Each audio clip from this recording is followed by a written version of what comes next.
All right, Board. It's now my pleasure to turn it over to, it always seems that Mr. Salters is the last one to go, but tonight he has a partner in crime with Ms. Gaskins with him. If you'll recall, back in the spring, there was a lot of talk about dual modality, and that definition was created, like a lot of definitions, in a different time when dual modality really meant something different.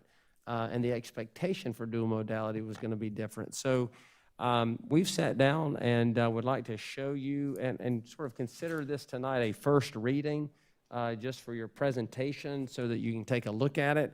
And then we'll actually then in October come back together and finalize the plan. But we wanted to make sure you had a time tonight to see this, react to it, give some feedback over the next month, and then we'll try to bring something then, a final draft in October. Thank you, Dr. Little. I would start out by just reminding the board, briefly, during the budget process, we came together and set priorities, and one of those priorities was around employee retention and recruitment, and that was a big push for the board. And we did a number of innovative things in our budget to highlight this and support these efforts. And we believe that this strategy that we're about to present to you tonight as a recommendation for you to consider furthers this employee retention and recruitment of our employees. And so what we're proposing in general is a payment for dual modality for our certified employees, and then a payment for our other staff. And before we get too far along, I'm going to take a pause here for a second and let Ms. Gaskins explain to you a little bit more about dual modality. Sure, and I'll just read from the bill that Dr. Little referenced, Bill 704, a portion of that. The joint resolution prohibits school districts from assigning a teacher to deliver instruction to students simultaneously in person and virtually, also known as dual modality instruction, unless it is necessary due to extreme and unavoidable circumstances. In the event that a school district determines it necessary for a teacher to deliver dual modality instruction, the school district must provide additional compensation to the teacher.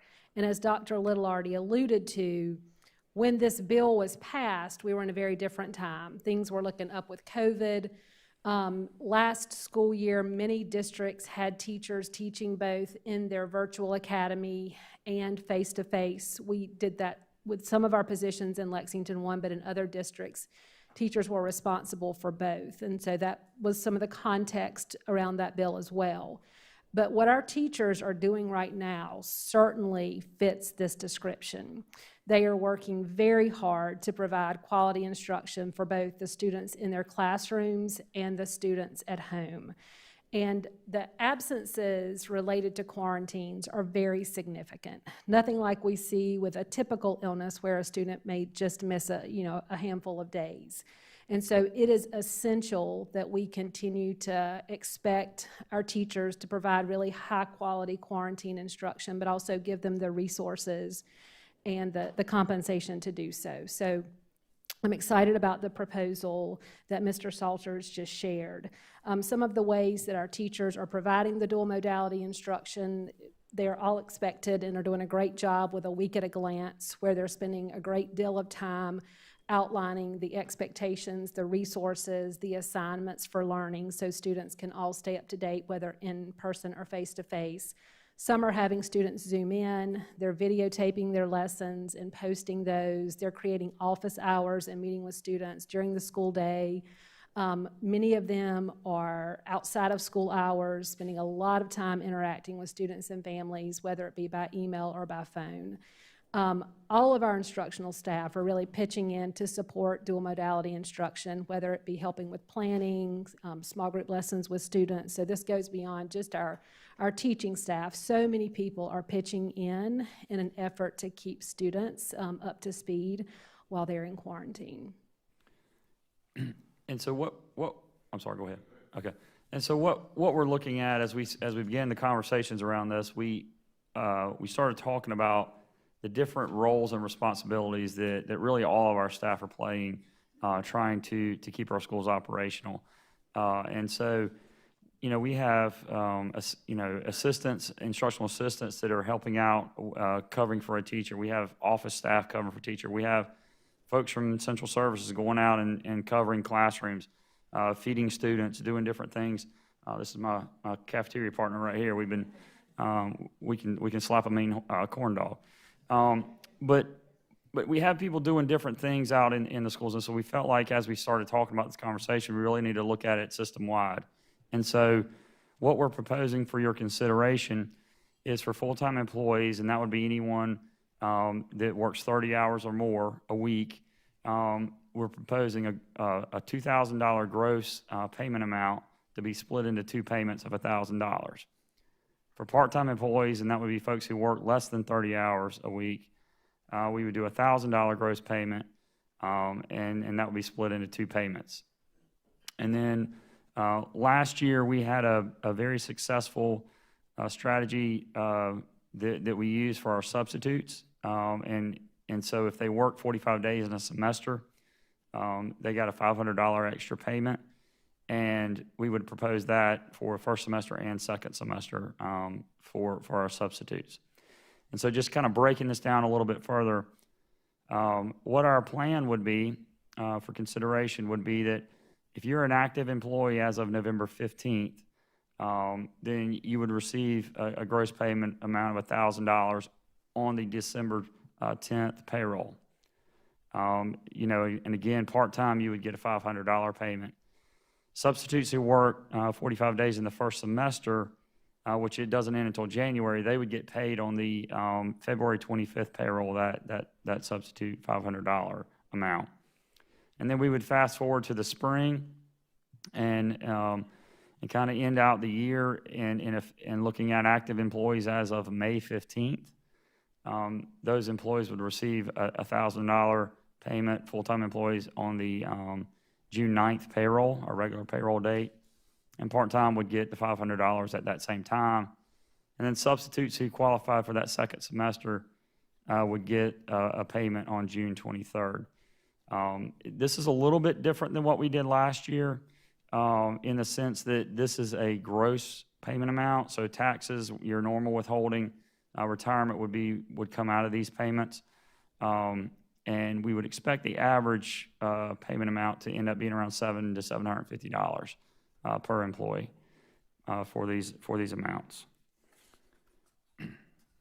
And then looking at the budget, originally for this fiscal year, we had an approved budget amount of $304,035,616.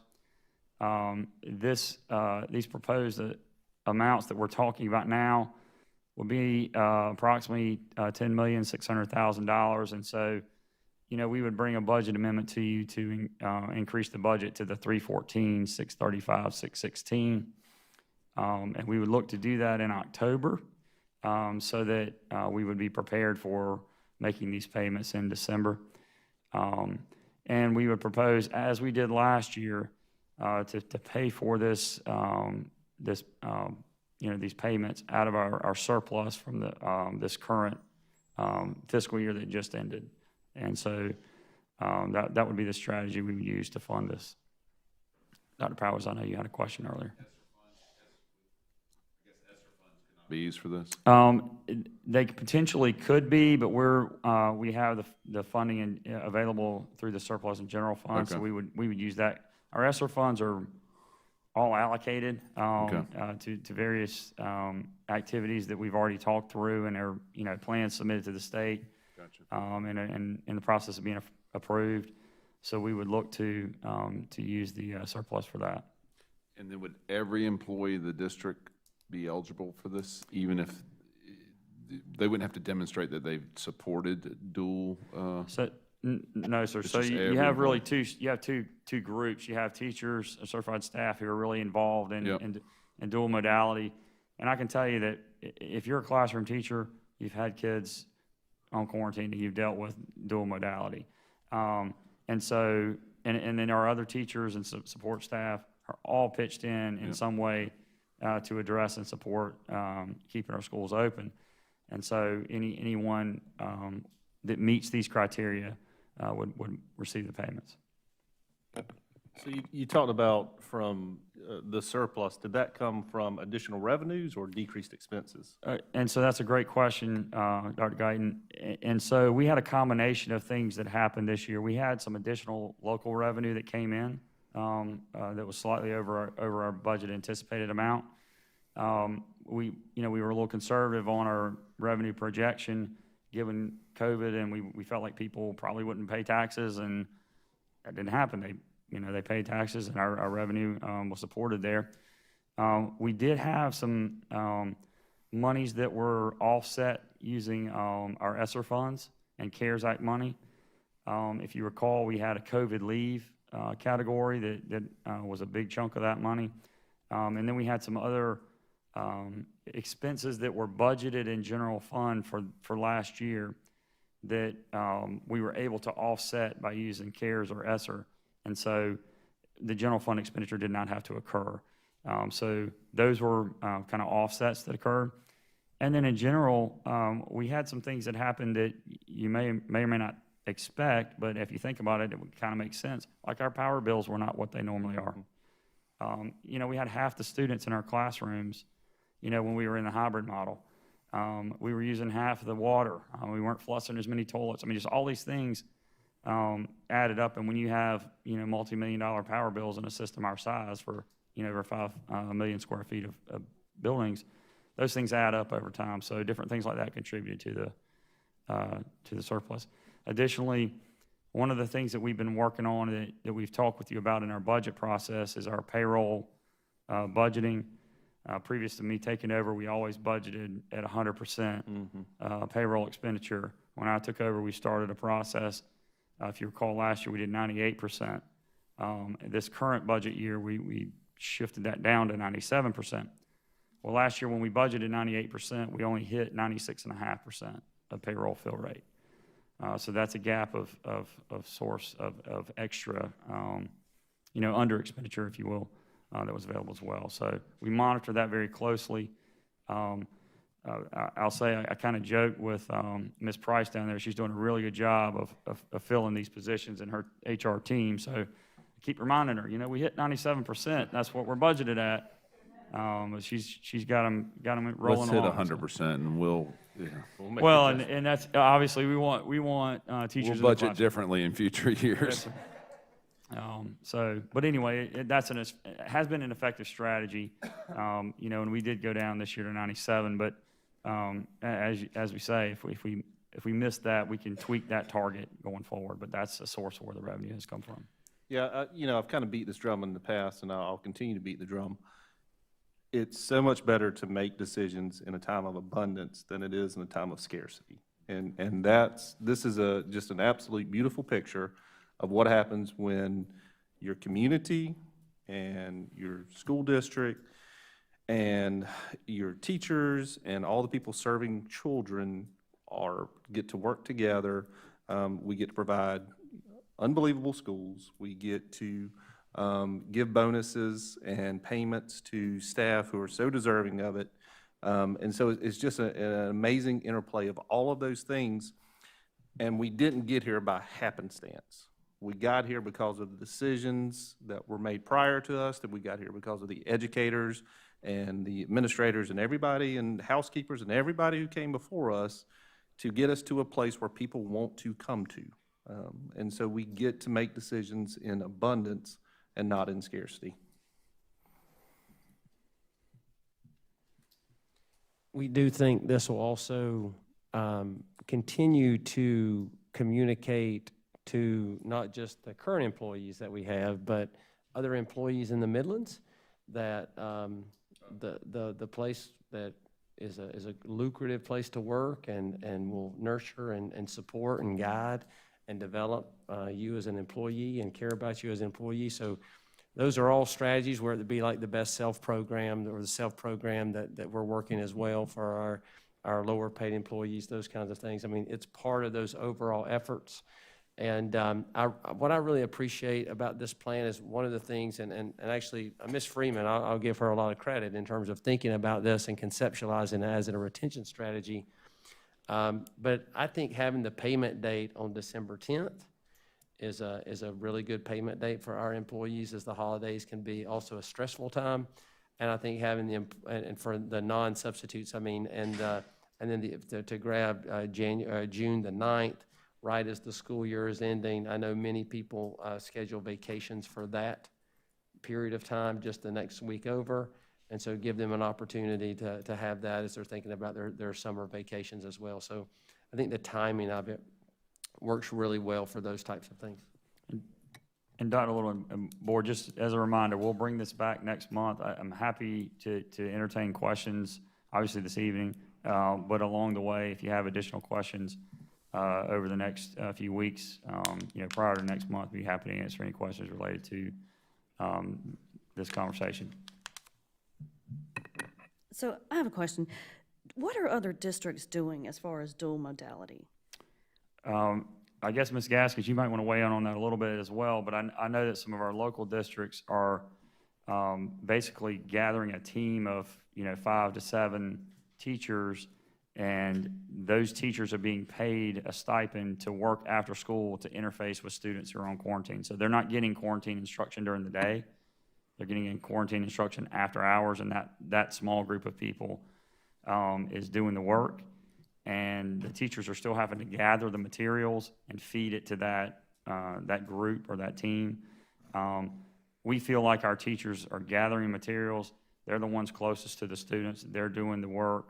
And so we felt like this strategy would be better to distribute that work where it's being done. So I don't know, Ms. Gaskins, do you have a comment on other strategies? The one you just described is definitely one that a neighboring district is using. Some districts are still figuring it out, to be honest. They haven't figured out the compensation piece yet. We are serving many more students in quarantine than some of our neighboring districts, and so this problem is a little bit bigger for us right now in terms of making sure that we're providing that quality instruction. There are some districts who are offering a larger supplement, but those teachers are responsible for teaching both their face-to-face students and students in the virtual academy in that district. So daily, they are teaching both students at home and in the virtual academy, and it's not just the case of the students who are in quarantine. So when you say someone got a larger supplement for teaching both students and regular school, so when they got their stipend, did it go just to those teachers doing that, or was it given out, as this is, to every employee? I would have to do more research on that, but I believe it's just the teachers doing it. So this is my concern with this is that, so say as a bus driver, I know I may be assigned an additional route for a week. So I'm working, an hour and a half longer than the other bus driver. So at the end of that week, I get paid for an hour and a half additional time each day. Whereas the other bus drivers who weren't working those extra hours, they didn't get anything extra. And I don't know how our teachers feel about the ones that are doing dual modality. But if there's a teacher across the hall who is not doing dual modality, and they are, but everyone gets the same thing, and not to mention, the way I read the law, it says that additional compensation will be provided to the teacher, but they're getting the same compensation as everyone else. Mm-hmm. So, that's just, I was wondering how other districts were doing it. We're seeing pretty much, we can go back and look, but I would venture a guess to say that there's not a classroom that has not had a child quarantine out of it. So to say that a teacher's not dealing with quarantine students across the hall is not accurate. I'm dealing with quarantine students, you're dealing with quarantine students. You may be dealing with 15 today, and I may be dealing with 5. Next week, I may be dealing with 15, and you may be dealing with 2. And so our approach to this is to recognize that all teachers have dealt with this, and we're going to recognize all teachers' efforts and pay them the $2,000 over the 2 payments. That was our approach. We certainly can entertain other options, and that's why we brought it to you for consideration. Thank you, I appreciate that. Well, and I think this takes into consideration too, I know, Mr. Salters, you said that you've gone and helped in the cafeteria at a couple of schools, and I know Central Services has gone and filled in either teaching classes or helping out. We have teachers that are going and keeping a colleague's class for a little while. So I think that I like this because I mean, really, right now, for the last 6 weeks, today's day 25, I think, for 25 days, it's been an all-hands-on-deck situation where everybody is doing everything. I mean, they're just maxing out what they can do to make sure that everybody stays afloat. And so I kind of like that, the bus drivers are doing extra, the housekeepers, my goodness, they're working their tails off, keeping this, the schools up and running. So I mean, I kind of like the idea that we've recognized that that everybody is doing something to make this work for the last 6 weeks. So. And I think I would add to that, that this is extrapolated over a year as well. And so, I mean, we're just talking about the first 20-something days. I mean, we've still got a good many more to go. And so everybody within the district is going to be affected by COVID, who is associated and works with the district. You're going to have some extra layer of responsibility or work or something that's going to go into it. But I mean, certainly appreciate what you're saying about, sometimes it may feel like one person shouldering a little heavier burden than the other, but at the end of the day, I think it does all level out over the course of a year, as opposed to the 20-something days we've had to look at. And with that in mind, we also didn't want to add the burden of timekeeping to our teachers that are already so overtaxed and working such long hours to have to document that time and submit it. We thought would just be another thing for them to have to do. Thank you.